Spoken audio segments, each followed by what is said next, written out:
Bo'pti, yaxshi borib keling. O'tirmay ukamga o'zimiz qarab turamiz.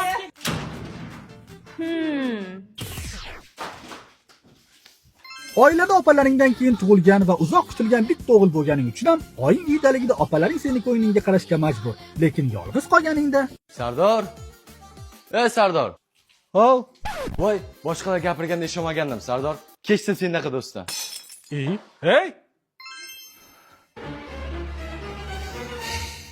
katta opa onangdan keyingi ona, alam qiladigan joyi esa seni hali ham yosh bolacha deb o'ylashi. Sardor bo'loqqa cho'miltirib qo'y, ishlarim bor edi. Yo'qoling, o'zim cho'milaman. Bitta o'g'il bo'lganing uchun ham har doim puling bo'ladi. Tabiiyki, bunga hasad qiluvchilar ham topiladi. Ukam, pullaring g'ijim bo'lib ketibdi, ber taxlab beraman. Keman bitta pulingni ikkita qilib beraman. Men buni bergan. Mana qara, bu qizil pul ikkita. Bunga ko'p narsalar beradi. Ma. Aytdim, yosh bola deb o'ylashadi. Kim yutqizsa, hamma ishlarni o'sha qiladi. Rozimisan? Bo'pti.